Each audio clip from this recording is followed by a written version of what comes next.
Greetings from the far side of the galaxy, I'm Fuuri, your host the most, here to tell you a story about titties. Like and subscribe, blah blah blah, Ko-fi and Patreon, blah blah blah, you know how it goes. Today's Housamo hero is Shinjuku Academy's favorite teacher's assistant, Mommy.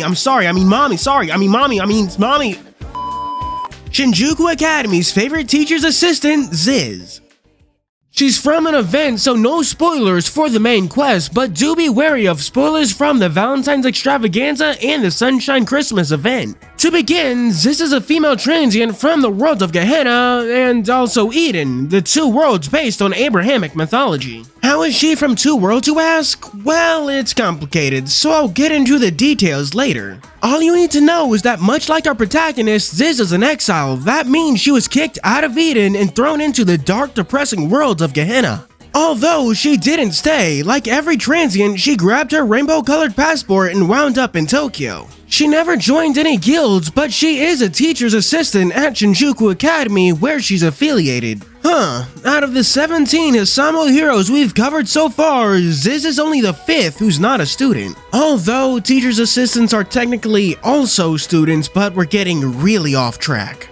Ziz has a passion for cooking and helping others, which is a good thing since she's best friends or family or something with Behemoth. And that's a good thing too, because whenever Behemoth went on one of his hunger rampages, only Ziz's cooking could stop it. Her desire to help is so strong that it borders on self-destructive, which is something she's well aware of but can't do much about. That's due to her rule and role, that being the role of sacrifice and the rule of safeguarding. Her rule manifests through her sacred artifact, that being her feathers. They function like a protective charm, blocking physical damage and misfortune wherever she spreads them, but only to a certain extent. The most common use for this artifact is to protect Behemoth and others during his aforementioned rampages. It's a habit she's had for a while since they both knew each other back in their home worlds of Eden and then Gehenna. The closeness between Behemoth and Ziz makes more sense when you know that they're based on a trio of monsters from Abrahamic literature. Behemoth being based on the Behemoth and Ziz being based on the Ziz. And now seems as good of a time as any to get into Ziz's inspirations. While there's no name for the three of them, in Abrahamic literature there exist 3 calamitous monsters. You've probably heard of the Behemoth and the Leviathan, but the least known of them all is the Ziz. They might be left out depending on the translation, but you can find the Ziz in Psalms. You'll find that they don't have that big of a role here. It's literally one line that reads, "The boar from the forest ravages it, and the Ziz feeds on it." You'll find that they play a much bigger role in Jewish folklore, specifically in the Haggadah, a rabbinic piece of literature containing many stories and exegesis from the culture. Because it's pretty large, I can't read it for you like I did in Babylon's video, shameless plug, but I will give you the cliff notes. The Ziz was a primordial beast alongside the Leviathan and the Behemoth. Traditional art depicts the Ziz as a griffin-like creature rather than a simple bird. And much like its 2 companions, the Ziz was of an inordinate size. In waters so deep an axe takes 7 years to reach the bottom, the Ziz could stand with its head touching the sky. Its wings so massive that just unfurling them could darken the sun, but they were mostly used to protect the world from storms. Just its eggs were so huge that when one fell from its nest and cracked, it flooded 60 entire cities. Although it's worth noting that the Ziz is not malevolent, that mishap only happened because the egg was rotten and discarded carelessly. And just like the other great beast, at the end of time, the Ziz would be a delicacy that only the pious could enjoy. The fact that the Ziz would be a delicacy could explain the transient's relationship with food. Specifically, why she's such a good cook, being the only one whose food Behemoth can eat. Her role of the sacrifice is also justified by her being a delicacy. The fact that the Ziz was taking care of eggs, implying it was a mother, does explain why the Ziz in Housamo is one of their very few women. The part about the eggs could also explain Ziz's motherly nature. She's definitely the most motherly person at Shinjuku, so motherly she even hangs out with Babylon. Her griffin-like design is a clear reference to the Ziz being a bird. However, the effect of her sacred artifact is a bit more complex, that being a reference to the Ziz protecting the world from storms with her wings. Ziz also has a strong relationship with Behemoth and Typhoon, which is explained by them being the three great beasts of Abrahamic literature. Even the part about the three of them being sacrifices for believers is represented in-game through their backstory. And speaking of her backstory, let's play the spooky noise so we can dive right on into it. Paradise. It's a word that comes from the Persian paradisia, which refers to a walled garden, a fact Ziz knows very well. A walled garden, a place separate, different from the outside world. Eden was, in all senses of the word, a sinless paradise. It's that wall that Ziz was forced over so Eden could remain a paradise as she fell into Gehenna. Although, not because Ziz was a sacrifice, no, she was there to safeguard them. Behemoth, who turned all of Eden's refuse he ate into violent energy, and Leviathan, the only creature strong enough to match Behemoth in combat, who was created specifically to fight him. The final piece of this sacrificial puzzle was Ziz, who was only there to keep the rest of the world safe from their conflict. And that is exactly what happened. As the three of them laid down to die in the dirt and darkness of Gehenna, Ziz felt content. Or at least, that's what she thought. Before Eden could retrieve the corpses, the darkness of Gehenna was replaced by a rainbow light that brought her to Tokyo.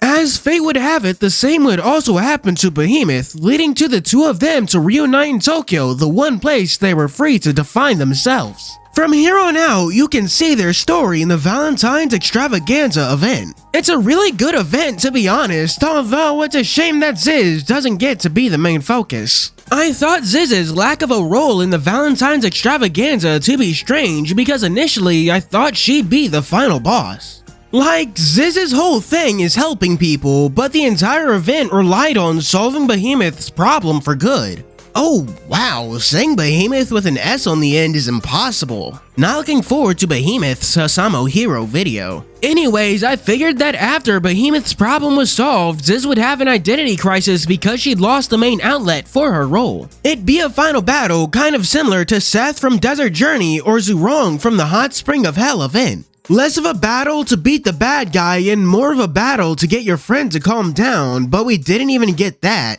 Ziz was just a side character in the event she premiered in. Ziz did get to play a bigger role in the Sunshine Christmas event where she got to hold a Pastorella. But despite being the event where she gets a limited unit, Ziz doesn't really stand out here either. And that's a damn shame too, because there's a lot of interesting themes tied into the expectations forced onto others brought up through her. Like, the entire Pastorella Ziz holds is basically her vague posting about Eden, commenting on how assigned labels aren't always true and how two people can think two different things are good. I desperately want Lifeunders to just go ahead and get to the rule makers so we can finally learn about Eden. You can see that they're putting in a lot of effort and planning into Eden's themes, but the same can't be totally said about Ziz. Ziz herself is a lot like Snow in that they're designed to be supporting characters. They always exist in someone else's shadow as a vehicle for someone else's development, which makes sense given their occupations. One's a butler and the other's a teacher. It's literally their jobs to help others. That's probably why both of their videos are kinda short. There's just not much about them for me to cover. I do have to appreciate the detail put into showing Ziz's nature as a helpful person because it even shows through her units. So let's move on from Ziz as a character to talk about her units. Our dear Bird Mom, other Bird Mom, has 3 units. A normal 3 and 4 star and a limited 4 star from the Sunshine Christmas event. Beginning with her normal 3 star, it's an Aether attribute bow type unit and its skills are as follows. Giver gives up to 500 HP and up to 6 CP to adjacent allies after she gets hit at 60 and 80% respectively. So Sholot isn't the only masochist in Housamo. Her second skill, Sacrifice, gives up to 16 CP to adjacent allies after being hit at 70%. Her first and second skills are after being hit CP bonuses, which is just all sorts of strange. Her third skill, Hoster of Feast, gives up to 160 HP to hit units, so like, she heals the enemy?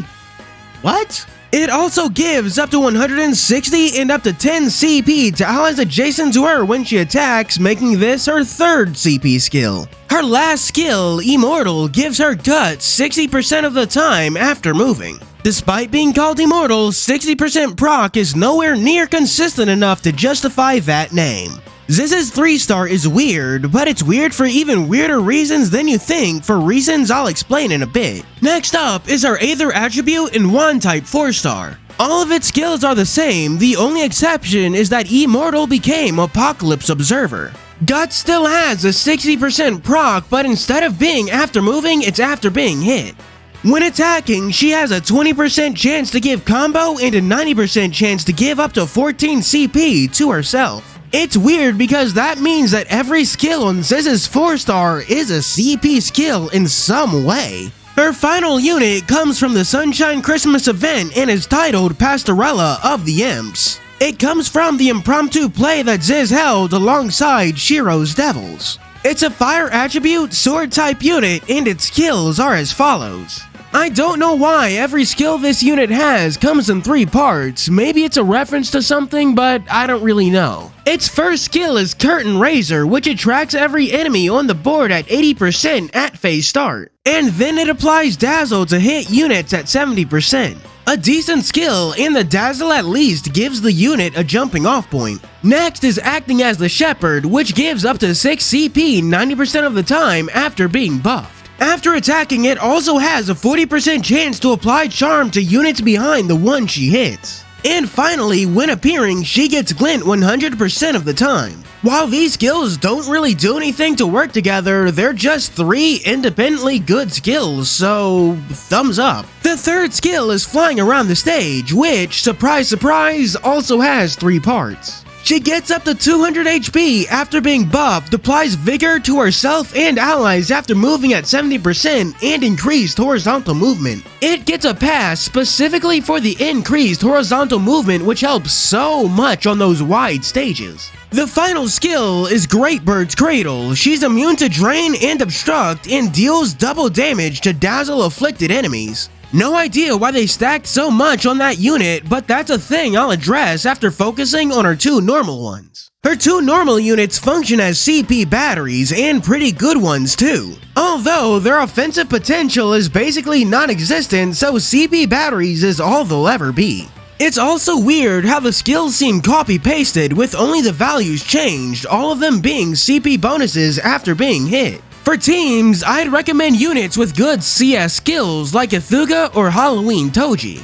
One thing I really do like about this unit is how the skills relate to the character. Ziz is willing to give anything to support others, so she's a support unit that can barely survive on her own while offering CP by the boatload. Moving on to her limited unit, I don't get what's up with her in 3s. Her art has 3 imps, and all of her skills have 3 parts. Maybe it's a reference to her being one of 3 great beasts, but I don't know. Because she has 4 skills with 3 different parts, Christmas Ziz can do a whole lot. On one hand, it means she can fit into just about any team and always do something. And on the other hand, it means she's not good at any specific strategy. She has the jack of all trades, master of none problem. The best you can do is make a team with Alice or Sandayu for that Dazzle, but that's it. Ziz's units are above average, but now that we've taken a look at them, let's take a look at her relationship chart. 2 people like Ziz. Hakumen, since they both encourage others to just follow their base instincts, and Itzanma, since they're both teachers who like taking care of others. Shuichi dislikes Ziz because while Duo dislikes being doted on by his brother, he does like being doted on by Ziz, and it annoys Shuichi to no end.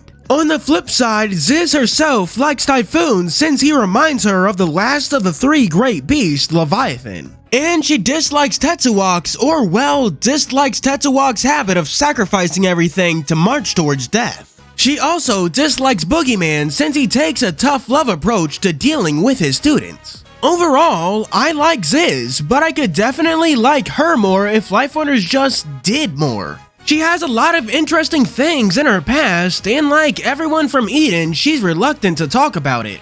Because when they do, they reveal that the Paradise of Eden is beyond shitty to certain people. But Life on Earth just doesn't really want to talk about Eden. I know I compared her to Snow, but unlike him, Ziz barely gets to be in the game. In short, please sir, may I have some more? Since we have no loading screen, here's a fun fact. Out of all the characters in Housamo, Ziz has the shortest name at only 3 letters. Leave whichever Housamo hero you want next in the comments, and do be sure to tune in for our next Housamo hero, Ganglie. With that, let's move on to our Patreon shoutouts. For our 3 stars, we have special thanks to Zoro Ichao, Prisma 144, and 87 Werehog.